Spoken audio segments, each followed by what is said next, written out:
Jaya Radha Madhava Punya Bihari.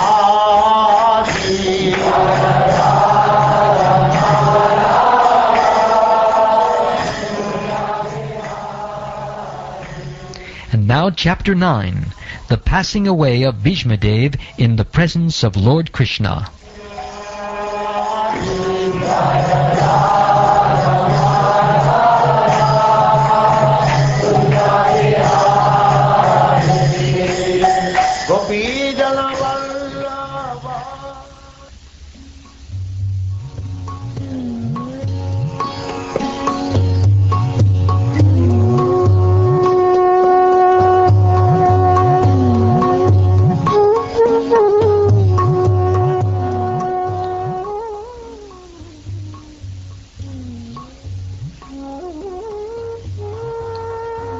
Suta Goswami said, being afraid for having killed so many subjects on the battlefield of Kuruksetra, Maharaja Yudhishthira went to the scene of the massacre. There Bhismadeva was lying on a bed of arrows, about to pass away. At that time all his brothers followed him on beautiful chariots drawn by first-class horses decorated with gold ornaments. With them were Vyas and rishis like Domya, the learned priest of the Pandavas, and others. O sage amongst the Brahmins, Lord Shri Krishna, the personality of Godhead, also followed, seated on a chariot with Arjuna. Thus King Yudhishthira appeared very aristocratic, like Kuvera surrounded by his companions, the Guhyakas. Seeing Bhishma lying on the ground like a demigod fallen from the sky, the Pandava king Yudhishthira, along with his younger brothers and Lord Krishna, bowed down before him. Just to see the chief of the descendants of King Bharat, Bhishma, all the great souls in the universe, namely the rishis amongst the demigods, Brahmins and kings, all situated in the quality of goodness, were assembled there. All the sages like Parvat Muni, Narad, Domya, Vyas, the incarnation of God, Brihadashva, Bharadvaj, and Parashurama and disciples, Vasishta, Indrapramada, Trita, Kritsamada, Asita, Kakshivan, Gotama, Atri, Kaushika, and Sudarshan were present. And many others like Shukdev Goswami and other purified souls, Kashyapa, Angirasa, and others, all accompanied by their respective disciples, arrived there. Bhismadeva, who was the best amongst the 8 Vasus, received and welcomed all the great and powerful rishis who were assembled there, for he knew perfectly all the religious principles according to time and place. Lord Shri Krishna is situated in everyone's heart, yet he manifests his transcendental form by his internal potency. This very Lord was sitting before Bhismadeva, and since Bhismadeva knew of his glories, he worshipped him duly. The sons of Maharaj Pandu were sitting silently nearby, overtaken with affection for their dying grandfather. Seeing this, Bhismadeva congratulated them with feeling. There were tears of ecstasy in his eyes, for he was overwhelmed by love and affection. Bhismadeva said, "Oh, what terrible sufferings, and what terrible injustices you good souls suffer for being the sons of religion personified. You did not deserve to remain alive under those tribulations. Yet you are protected by the Brahmins, God, and religion. As far as my daughter-in-law Kunti is concerned, upon the great General Pandu's death, she became a widow with many children, and therefore she suffered greatly. And when you were grown up, She suffered a great deal also because of your actions. In my opinion, this is all due to inevitable time, under whose control everyone in every planet is carried, just as the clouds are carried by the wind. Oh, how wonderful is the influence of inevitable time! It is irreversible. Otherwise, how can there be reverses in the presence of King Yudhishthira, the son of the demigod controlling religion? Bhima, the great fighter with a club, the great bowman Arjuna with his mighty weapon Gandiva, and above all, the Lord, the direct well-wisher of the Pandavas. O King, no one can know the plan of the Lord Shri Krishna. Even though great philosophers inquire exhaustively, they are bewildered. O best among the descendants of Bharat, I maintain, therefore, that all this is within the plan of the Lord. Accepting the inconceivable plan of the Lord, you must follow it. You are now the appointed administrative head, and, my lord, you should now take care of those subjects who are now rendered helpless. This Shri Krishna is no other than the inconceivable, original personality of Godhead. He is the first Narayan, the supreme enjoyer. But he is moving amongst the descendants of King Vishnu just like one of us, and he is bewildering us with his self-created energy. O King, Lord Shiva, Narad, the sage amongst the demigods, and Kapila, the incarnation of Godhead, all know very confidentially about his glories through direct contact. O King, that personality whom, out of ignorance only, you thought to be your maternal cousin, your very dear friend, well-wisher, counselor, messenger, benefactor, etc., is that very personality of Godhead, Shri Krishna. Being the absolute personality of Godhead, he is present in everyone's heart. He is equally kind to everyone, and he is free from the false ego of differentiation. Therefore, whatever he does is free from material inebriety. He is equibalanced. Yet, despite his being equally kind to everyone, he has graciously come before me while I am ending my life, for I am his unflinching servitor.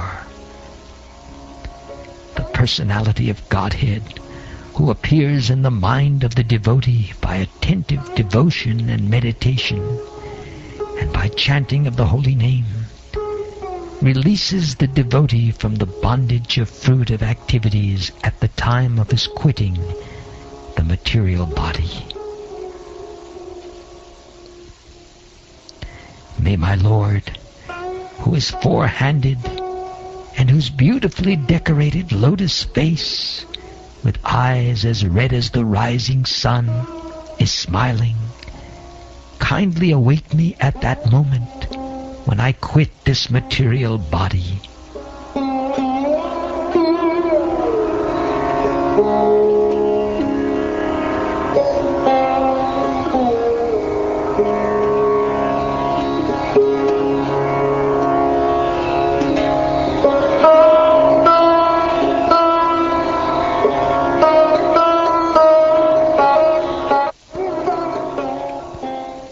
Maharaj Yudhishthira, after hearing Bhismadeva speak in that appealing tone, asked him, in the presence of all the great rishis, about the essential principles of various religious duties. At Maharaj Yudhishthir's inquiry, Bhismadeva first defined all the classifications of castes and orders of life in terms of the individual's qualifications. Then he systematically, in twofold divisions, described counteraction by detachment and interaction by attachment. He then explained by divisions, acts of charity, the pragmatic activities of a king, and activities for salvation. Then he described the duties of women and devotees, both briefly and extensively. Then he described the occupational duties of different orders and statuses of life, citing instances from history, for he was himself well acquainted with the truth. While Bhismadeva was describing occupational duties, the sun's course ran into the northern hemisphere. This period is desired by mystics who die at their will. Thereupon that man who spoke on different subjects with thousands of meanings, and who fought on thousands of battlefields and protected thousands of men, stopped speaking, and, being completely freed from all bondage, withdrew his mind from everything else, and fixed his wide-open eyes upon the original personality of Godhead, Shri Krishna, who stood before him, four-handed, dressed in yellow garments that glittered and shined. By pure meditation, looking at Lord Shri Krishna, he at once was freed from all material inauspiciousness, and was relieved of all bodily pains caused by the arrow wounds. Thus all the external activities of his senses at once stopped, and he prayed transcendently to the controller of all living beings while quitting his material body.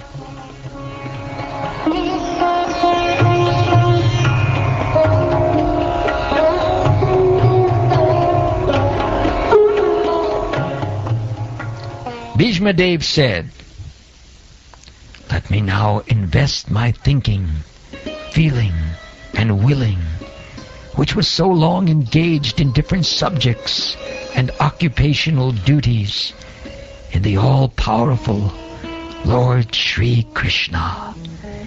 He is always self-satisfied, but sometimes, being the leader of the devotees, he enjoys transcendental pleasure by descending on the material world, although from him only the material world is created. Shri Krishna is the intimate friend of Arjuna. He has appeared on this earth in his transcendental body, which resembles the bluish color of the tamal tree. His body attracts everyone in the 3 planetary systems.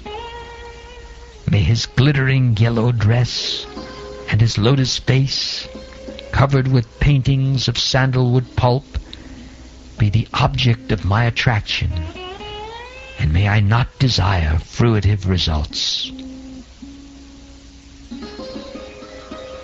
On the battlefield, where Shri Krishna attended Arjuna out of friendship, the flowing hair of Lord Krishna turned ashen due to the dust raised by the hoofs of the horses. And because of his labor, beads of sweat wetted his face. All these decorations, intensified by the wounds dealt by my sharp arrows, were enjoyed by him. Oh, let my mind thus go unto Shri Krishna. In obedience to the command of his friend, Lord Shri Krishna entered the arena of the battlefield of Kuruksetra between the soldiers of Arjuna and Duryodhana. And while there, he shortened the lifespans of the opposite party by his merciful glance. This was done simply by his looking at the enemy. Oh, let my mind be fixed upon that Krishna.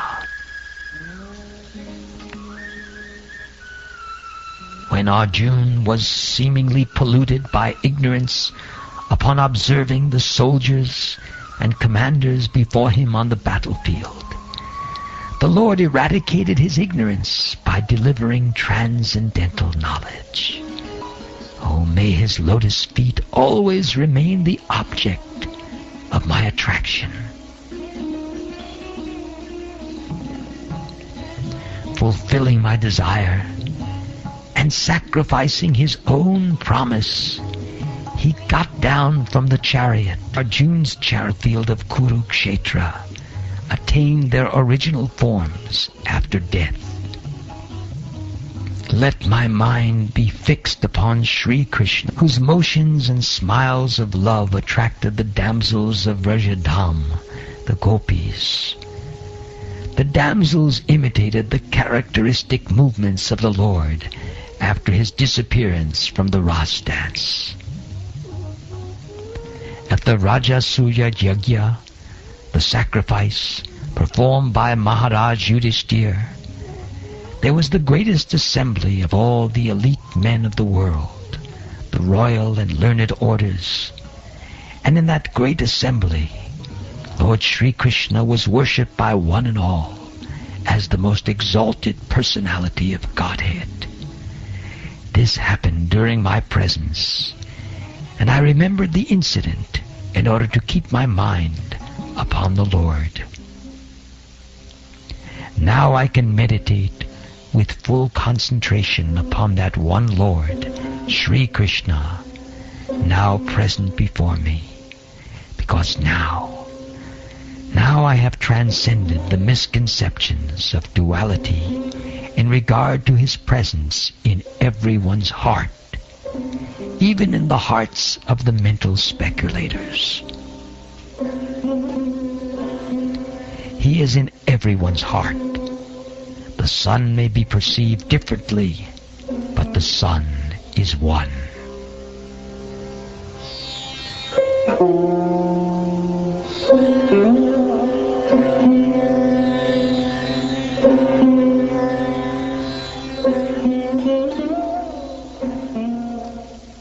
Sutta Goswami said, thus Bhismadeva merged himself in the Supersoul, Lord Shri Krishna, the Supreme Personality of Godhead, with his mind, speech, sight, and actions, and thus he became silent, and his breathing stopped.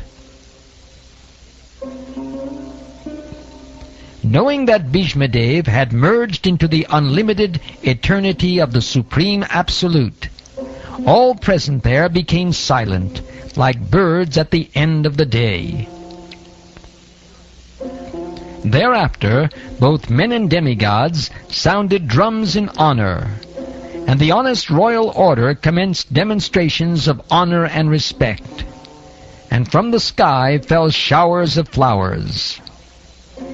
O descendant of Bhrigu, Shonika, after performing funeral rituals for the dead body of Bhismadeva, Maharaj Yudhishthira was momentarily overtaken with grief. All the great sages then glorified Lord Shri Krishna, who was present there, by confidential Vedic hymns. Then all of them returned to their respective hermitages, bearing always Lord Krishna within their hearts. Thereafter Maharaj Yudhishthira at once went to his capital, Hastinapur, accompanied by Lord Shri Krishna. And there he consoled his uncle and aunt Gandhari, who was an ascetic. After this, the great religious king, Maharaj Yudhishthira, executed the royal power in the kingdom strictly, according to the codes and royal principles approved by his uncle, and confirmed by Lord Shri Krishna.